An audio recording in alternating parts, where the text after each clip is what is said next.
Well, Victor, thanks for having me. And I have to say that the president's tweet is unseemly.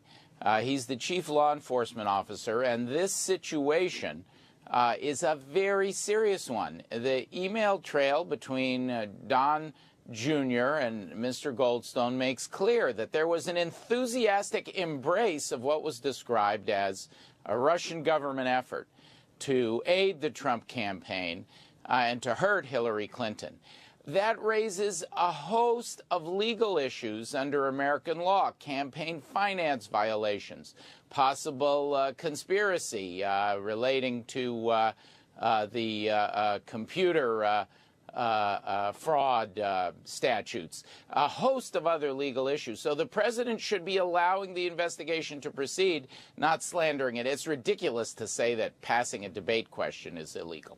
Eugene, let me come to you about what this exposes and is still the major challenge of this incoming attorney, Ty Cobb, who's going to be joining the White House staff, is to control the message. If you've got the president waking up 6:30 Eastern, starting to tweet about this investigation, that, I would assume, does not fall in line with where Ty Cobb wants the White House messaging to go. I would imagine that that's the case, Victor, but if Ty Cobb has been paying attention to the president before he came on board, he certainly realizes that he cannot control Donald Trump when it comes to social media. I think one of the big challenges that the president and his team face in responding to this is that the message that they want to put out is quite an incomplete message, which forces the media, opponents, and even other Republicans to go on the record clarifying things. For example, he tweets about Trump Jr. in emails. The reality that is very important is that it was not just Trump Jr. attending this meeting. It was his campaign manager, as well as a current White House advisor to the president himself, and as we have learned, other people. And so the reality is, when the president tweets things that are not completely true, he keeps this story in the news because the news has to clarify it. All right, Ambassador, let's move on to Jared Kushner, who is, of the three campaign officials who were in the room, the only one who's a part of the administration. And you believe that it's unlikely, due to the nature and what we're learning about the number of people who were in the room, now up to 8, that it's unlikely that he simply forgot about this meeting and it opens him up to liability related to false statements. But is that something that can be proven, that he didn't simply forget? Well, the special counsel, Bob Mueller, will make that assessment based on all the evidence, Victor. He'll look at the nature of this email that was forwarded to Mr. Kushner. We know that. And it says in the subject line, Clinton, Russia. So he'll need to assess whether this is the kind of meeting that Mr. Kushner would have forgotten or not. Reportedly, 100 foreign meetings have been added to Kushner's filings with the United States for his security clearance. The false statements liability is significant. And remember, often when prosecutors feel that something wrong has happened, but they can't prove the underlying case, they believe Mr. Kushner was involved, perhaps, at the end, if the evidence shows it in the computer fraud, they go after the false statements. And so I think there's a serious worry here. I think Mr. Kushner's probably not sleeping very easily these days. He also had a shift in his legal team as well this weekend. Eugene, let me come to you with the latest Washington Post, ABC News poll numbers that shows that 48% of respondents disapprove strongly of the president's job so far in office, which is up from the polling in April. Is the Russia controversy at the center of that, or is it potentially something else? It appears to be not just the Russian controversy, but the multiple levels of it, right? And so when we talk about Russia in the past, we usually could pinpoint one thing. For example, maybe around January or February, when you thought of Russia, you might have thought of Michael Flynn. But I think what is leading about 48% of Americans not to trust President Donald Trump at all is that there seem to be multiple layers to this Russia situation. And the past week is a perfect example example when we got at least 3 different stories in as many days regarding this specific meeting.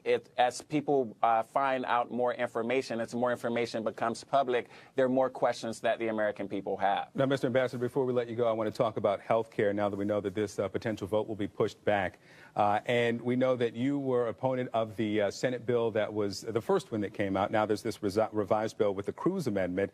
And I want to read for you something that Trump campaign economic advisor Stephen Moore, now CNN economic analyst, wrote for CNN.com. He says of the Cruz Amendment, it's smart because it doesn't take anything away from anyone. If you want Obamacare, you can have it. You can have the coverage for the 10 essential benefits. You can have the subsidies and the exchanges that were supposed to save $2,500 per family. It's still there for you. Also making the case that if someone wants a bare bones kind of stripped down health care plan as well, or health insurance plan, they can get that. Your response to what we're hearing from Stephen Moore? Well, I have to disagree with my friend Steve Moore. Let's not look at those who are on either side of the issue. Let's look at the Congressional Budget Office estimates. These plans, both of them, I think the second plan is a little altered, are going to throw tens of millions of Americans off of the health care that's currently available. There's no question that the ACA, Obamacare, needs to be fixed. It ought to be fixed in a bipartisan way. There are things that need to be done. It's basically working. I think that the president's questioning has caused it to suffer, but I don't think the new bill is a step in the right direction. They're going the wrong way, making it more partisan. The proof of that is, at the moment, they don't have the votes to move the bill this week. It's hanging by a thread. One more Republican defection. They won't be able to get a vote on the bill, even to discuss the bill. So I think they're going the wrong direction. Let's work on it in a bipartisan way. We'll have to see if any of the problems that some of these Republican senators had with the first Senate health care bill are resolved by the second one. CNN Politics reporter Eugene Scott and former ethics czar and Ambassador Norm Eisen, thank you both. Thank you, Victor. And 3 big guests on State of the Union today with Jake Tapper. Jay Sekulow, attorney for the president, as well as Senator Susan Collins of Maine, who's right now a no vote on the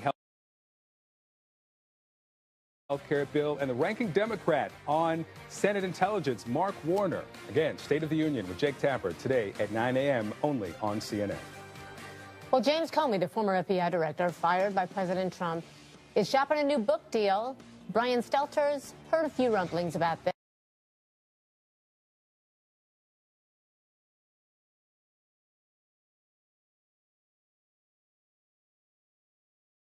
This time, Australia's foreign minister weighs in. I wonder if she could say the same of him. And a rare insight into the life of ISIS told by their former brides. What attracted them to the terror group in the first place, and what happened once they got there? They look to the European men that they are here, and ISIS, they are strong men, you know, with guns, and they can protect. Well, former FBI director to author James Comey, writing a book about his time in public service. Yeah, he's known for his meticulous memos. So what else will he say about his role in the 2016 election and his Oval Office encounters with President Trump? CNN senior media correspondent Brian Stelter is here. So a lot of people, including myself, will be looking forward to reading whatever he's willing to talk about in this book. Yeah, he only had that one public hearing where he spoke at length about his experiences with President Trump and about being fired. We haven't heard anything else from James Comey, but now we know this book deal is in the works. The New York Times reporting that they're working on a pitch to publishers. It's going to go out in the next few days. And the way this works, guys, is when you're an A-lister like James Comey or a former president or somebody who has a big story to tell, all the big publishing houses try to bid for your book, and usually the highest bidder wins. So in the next few days, There's essentially going to be an auction for this book. It won't come out for a while, though. And according to the Times, it won't be a tell-all. It's going to be about Comey's entire career, not just his time with President Trump. But surely, even a few pages about President Trump will be of great interest to people, even if this doesn't come out for a year or two. All right. Listen, we want to shift gears here. Saw something on Fox News that we don't normally see via Shepard Smith this week. Let's listen here together.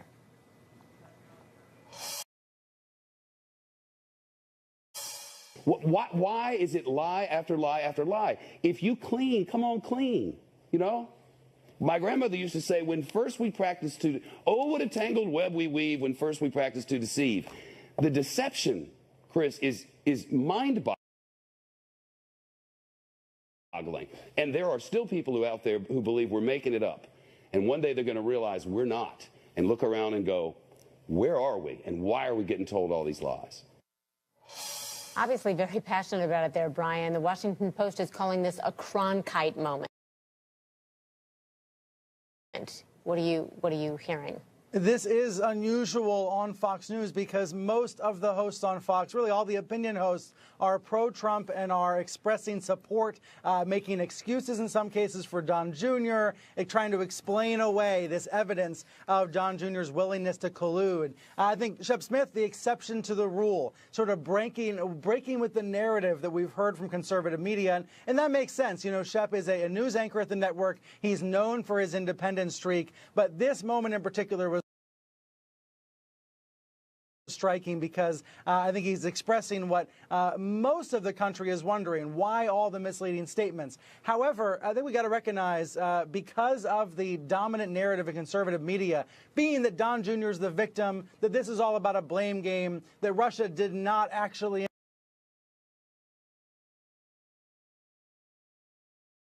Day, right here on CNN. Democrats are taking Kid Rock's Senate run plans seriously. The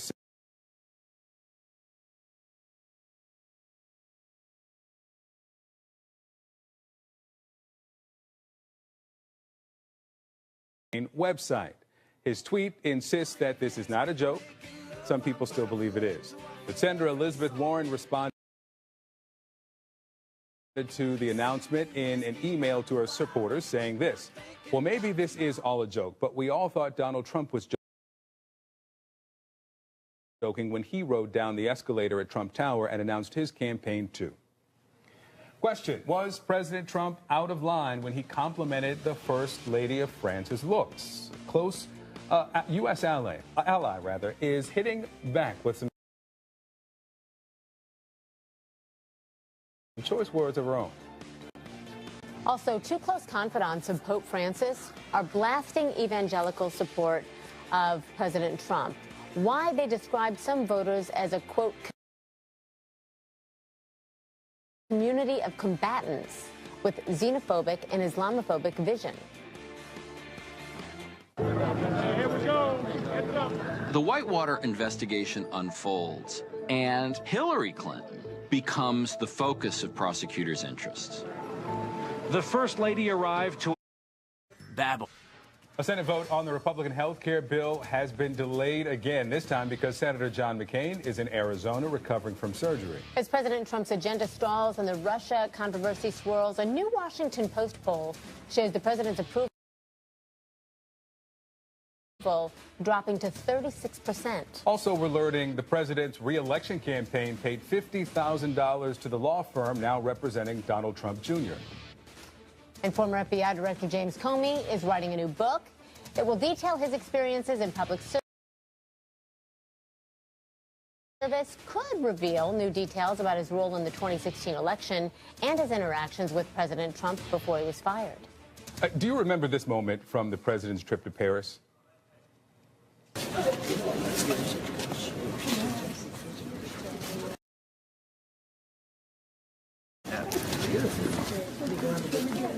Well, Australian Foreign Minister Julie Bishop is among those criticizing President Trump for his remarks to the French First Lady this week. She talked about it in an interview with Australian media. Watch this. If he said that to you, would you be flattered or offended?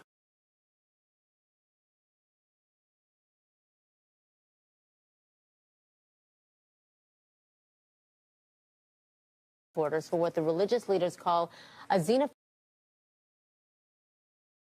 and Islamophobic vision. They wrote in the Catholic Journal this: the panorama of threats to their understanding of the American way of life have included modernist spirits, the Black Civil Rights Movement, the hippie movement, communism, feminist movements, and so on. And now in our day, there are the migrants and the Muslims. Daniel Burke, CNN religion editor, with us now. First of all, talk to us about that statement. Well, it's really a remarkable article, Christy. As you mentioned, it's written by two men who are pretty close to this Pope, so we don't know that this is what the Pope thinks, but we know that the people who are talking to the Pope think this. It calls out Steve Bannon, the president's advisor, by name for promoting a apocalyptic vision in which the Christian West battles Islam. It really says that the union between Catholics and evangelicals in American politics is built on hatred of other groups. They call them a community of combatants at one point. And what the article makes the point is this is really contrary to the way the Pope thinks, who's trying to build bridges to other groups, particularly Muslims, at a time when divisions between religions is really dangerous. So the article makes the point that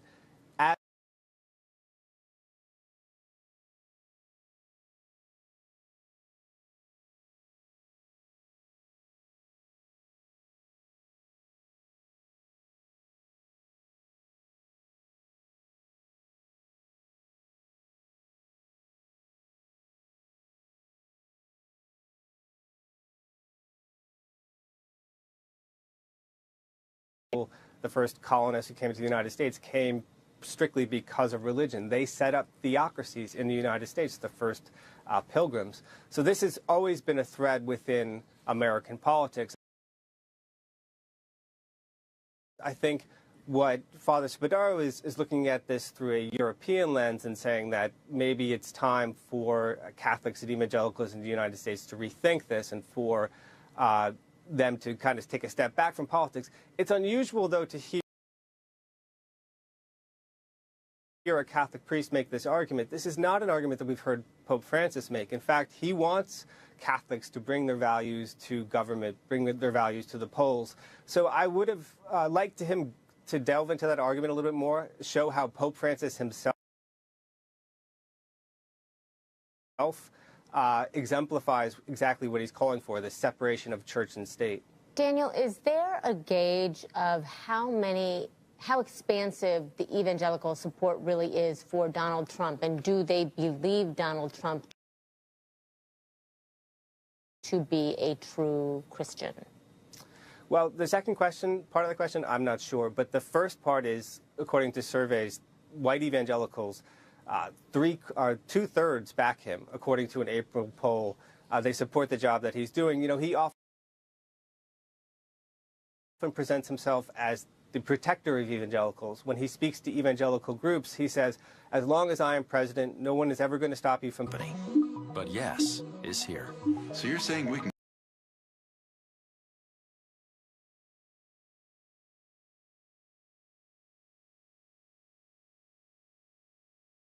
Are they willing supporters of what we've seen ISIS doing, or are these innocent victims who are drawn in by false promises? Nick Payton-Wall spoke with women being held in a refugee camp. But first, it's important to point out that these women have not been charged in what is essentially a lawless area. They've been rounded up as ISIS sympathizers until authorities can figure out what to do with them. Here's Nick Payton-Walsh.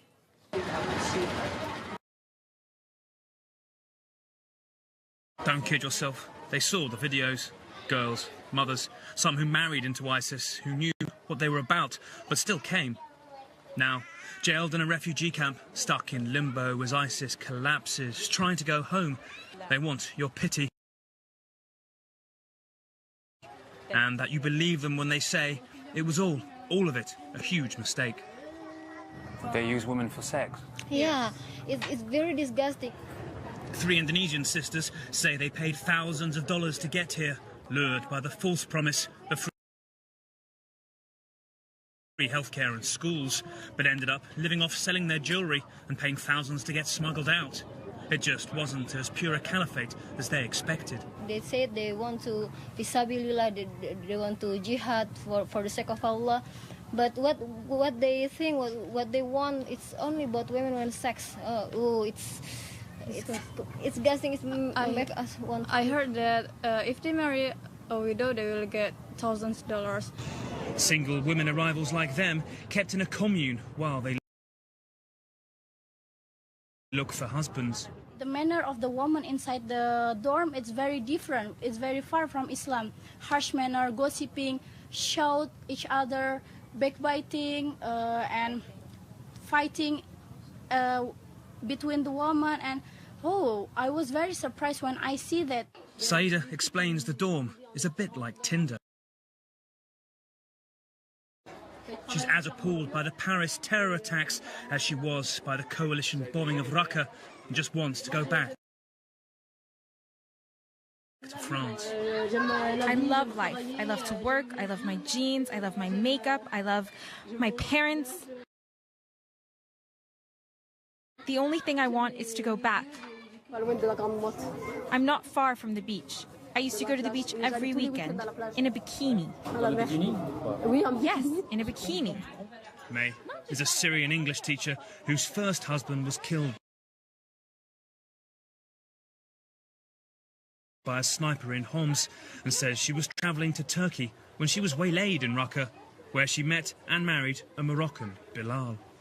Were you looking for a man when you went to Raqqa? No. So how come you found one just like you moved into the house and, oh my God, who's this guy next door? I think God sent him to me. She says ISIS spokesman Abu Muhammad Adnani knew Bilal and allowed him not to fight. He's now in jail. She is disapproving of less pure love stories. Did you hear other stories of women here who came looking for husbands? They look to the European men that they are here, and in ISIS they are strong men, you know, with guns, and they can protect them. It's an idea that just like movies. Many of them was very shocked because when they get married from a man, you know, 3-4 days, 1 month, and they divorced. I know a woman, she was married 6 times, and after 3 days, she go to court and ask the judge to divorce her from him. And when the judge asked her, why you want divorce? And that man say that she prevent him from making any, you know, sexual, you know. Oh, I see. And she say, I can't accept him. I all the time thinking of my dying husband. And the judge asked her, so why you get married from him if you don't want him? And he say, I will send you to the prison and will, you know, slash you. And she was crying, oh no, it's the last time, I promise. Her husband was once arrested for smoking by the religious police, and because they won't talk to women, she had to literally enter a man's world to get him out of jail. And you know what I do? It was a crazy idea. I just put my husband's clothes, his shoes, and his, you know, that wheels, and I covered my eyes, put that black glasses, and I lent a gun.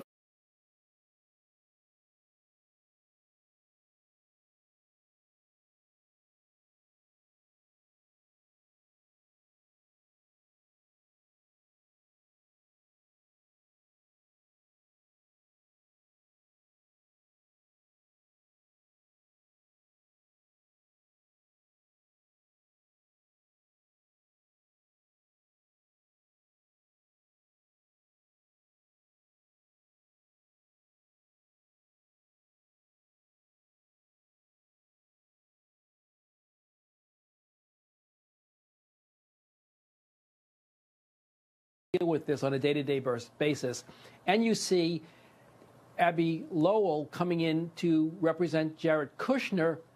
Abby is a well-known criminal lawyer, represented John Edwards recently in his problems, and so you see the shifting in legal representation. Jamie stays in, as the ethics person. Jamie Gorelick stays in as the ethics person.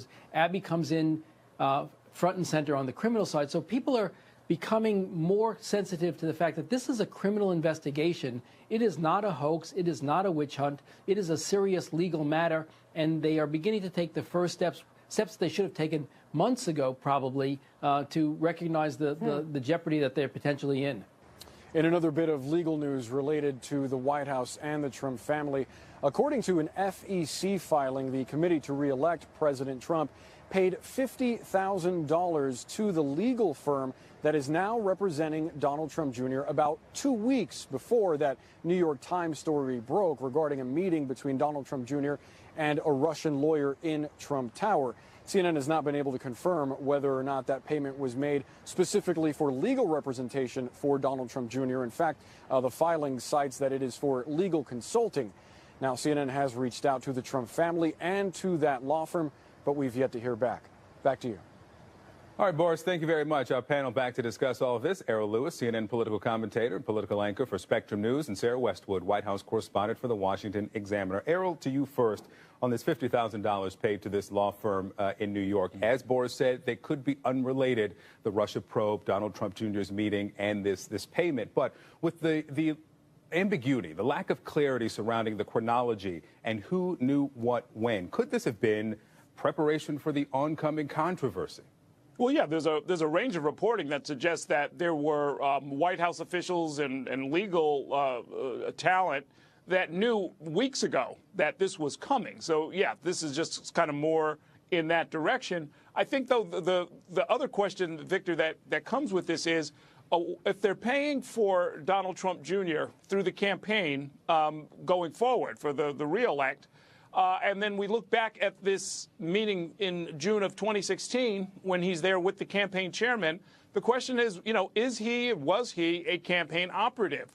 Was this something that, instead of simply acting as if this was the meddling of a novice who was just trying to help his dad out, maybe this was something that was official to the campaign and something that the campaign has to answer for. If you're going to pay the legal bills of Donald Trump Jr., if you're going to have him sit in at the highest levels when the campaign is in full swing, then, his actions, while he may characterize them as just a son trying to help his father, maybe they are official campaign actions, and that triggers an entirely different set of legal and regulatory questions about what was proper. Let's talk about another angle of this legal, the growing legal teams, Sarah, as we heard from Boris. Ty Cobb being added to the team, his job now to shape the message, the response to the Russia probes from the White House. He may have the toughest job of all in the White House or on the White House staff, but it may be less about what he can do and this shrewd, smart attorney, as his colleague described him, but the president's willingness to comply, the president's discipline as it relates to a message. Is there any evidence that Ty Cobb will be able to keep the president off Twitter? Well, I think that the hiring of Ty Cobb and bringing him into the White House is sort of an acknowledgement by the Trump aides and maybe the president himself, who signed off on this decision, that this is becoming a more serious legal issue, and that even if they disagree with the basis for this investigation, that it could still yield criminal charges for folks if they don't comply with document requests, if they lie to investigators, if they obscure what happened. So this is a recognition that the situation is becoming more and more serious every day. And also, I don't know that that referring reporters to Mark Kasowitz, that just trying to brush off all questions of Mark Kasowitz, it's President Trump's current representation who is outside the White House, has been an effective strategy, because it still leaves a lot of unanswered questions, a lot of loose ends, in the sense that the White House isn't addressing these questions head on. So having a lawyer in the White House able to shape the White House's response to these types of questions could help the West Wing appear more transparent. And it's not clear that Mark Kasowitz ever sought or obtained a security clearance. So it's important to have an attorney that is able to access classified information, given that this investigation has to do with material that is so sensitive. So bringing someone in-house who has that capability could also help sharpen the legal defense. But Errol, even with a security clearance for Ty Cobb, the president, even yesterday, called this the probes into the Russia potential cooperation or collusion a hoax. The president Is he on the list of people who are, as Attorney Zeldin said a few moments ago, starting to realize exactly how serious this situation is? I'm not so sure about that. I mean, you know, I don't know if Donald Trump, I don't know if the president thinks that he can sort of pardon himself and most of his team if everything really goes south. But just as you suggest, there's a really difficult task that Ty Cobb or anybody else is going to have in trying to create a coherent, protective legal strategy for this White House, which is that you've got somebody in the form of the president who, on a whim, can sort of throw out a statement on Twitter or throw out a statement to the press that upends the entire strategy. And, you know, and it's not just Twitter, by the way. You know, when Donald Trump Jr. went on Fox News this week and gave a series of less than credible, less than truthful statements about, less than complete at a minimum,